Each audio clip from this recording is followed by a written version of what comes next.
عليكم ورحمة الله وبركاته. إن الحمد لله والصلاة والسلام على رسول الله. أما بعد فأعوذ بالله من الشيطان الرجيم. بسم الله الرحمن الرحيم. إن الله وملائكته يصلون على النبي يا أيها الذين آمنوا صلوا عليه وسلموا تسليما. شكرا من درود إبراهيم পড়ি। اللهم صل على سيدنا وعلى آل محمد كما صليت على إبراهيم وعلى آل إبراهيم إنك حميد مجيد. اللهم بارك على محمد وعلى آل محمد كما باركت على إبراهيم وعلى آل إبراهيم إنك حميد مجيد. আল্লাহ সুবহানাহু ওয়া তাআলা দরবারে শুকরিয়া, যিনি বিশাল আকাশের মালিক, বিস্তীর্ণ এ জমিনের খালিক।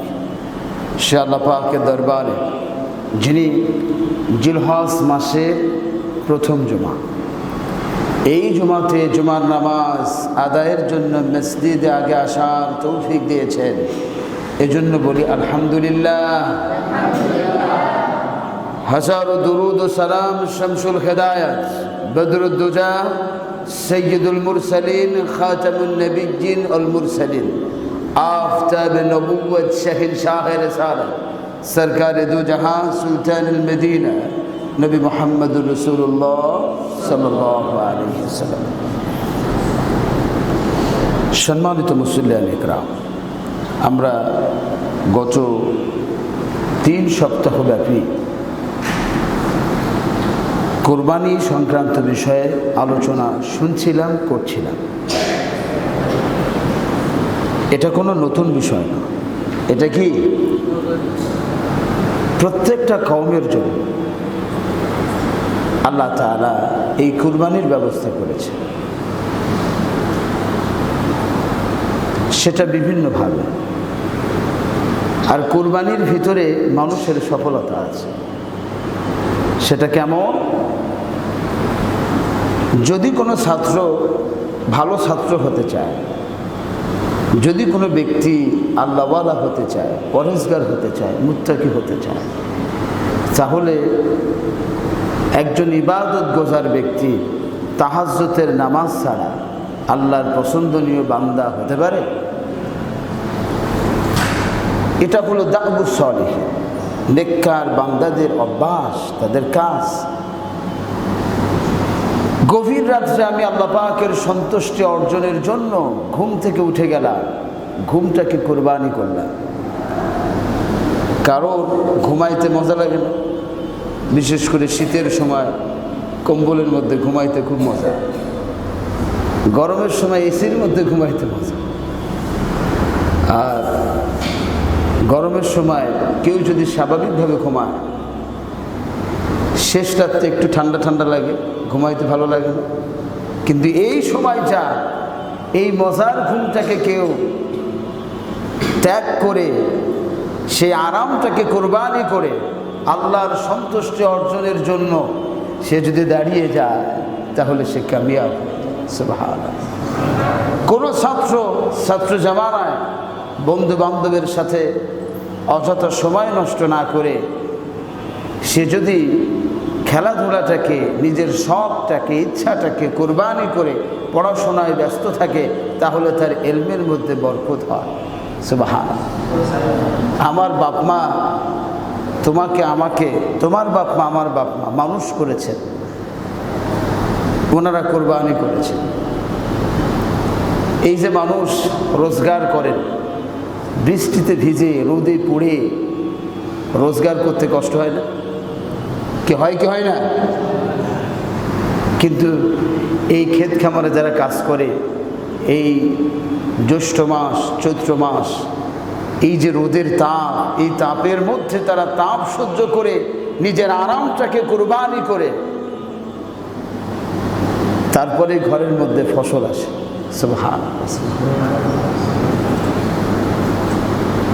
আল্লাহর দেওয়া অনেক নিয়ামত আমরা ভক্ষণ করি, গাছপালা, তরু লতা, পশু পাখি, এরা আমাদের জন্য নিজেদেরকে কোরবানি করে, তবে আমরা খাবারের ব্যবস্থা করতে পারি। পৃথিবীতে কেউ কোনো না কোনোভাবে কোরবানি হচ্ছে, আমরা আল্লাহর খুশির জন্য নিজের ইচ্ছা আকাঙ্ক্ষাকে কোরবানি করে দিচ্ছি। এই কোরবানিটা হলো যেটা আমরা করি, এটা হলো হযরত ইব্রাহিম আলাইহিস সালাতু ওয়াস সালামের সুন্নাত। তো আল্লাহ তাআলা বলছেন, ওয়া লিকুল্লি উম্মাতিন জাআলনা মানসাকান লিয়াযকুরু ইসমাল্লাহ। দেখো, প্রত্যেকটা কওমের জন্য কোরবানির ব্যবস্থা ছিল, এমনটা নয় তোমার মাথার উপরে নতুন করে চাপিয়ে দেওয়া হয়েছে, এমনটা নয়। হাবিল আর কাবিল, এই দুইজনের মধ্য থেকে কে আল্লাহ পাকের মাহবুব প্রিয় বান্দা, যাচাই বাছাই করার জন্য কোরবানির ব্যবস্থা ছিল। তো আল্লাহ পাক মানুষকে যাচাই করার জন্য কোরবানির ব্যবস্থা রেখেছে, যে কে তার কষ্ট উপার্জিত পয়সা থেকে পশু কোরবানি করে, পশুর সাথে সাথে নিজেকে কোরবানি করে, আর কোরবানির পশু যখন কোরবানি করে তখন সে বলে কি, বিসমিল্লাহি আল্লাহ আল্লাহ। যা কিছু করি না কেন সব থেকে বড় কে? আমি গুনাহগার, আমার ইচ্ছা, আমার আবেগ, আমার অনুভূতি, আমার ভালোবাসা সব কিছু আমি আপনার কুদরতি কদমে কোরবানি করে দিলাম।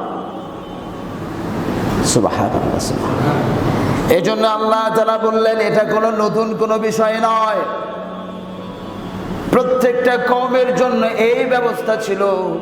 উদ্দেশ্য ছিল, যখন কোরবানি করবা তখন আল্লাহ পাকের নামটা মহব্বতের সাথে স্মরণ করবা।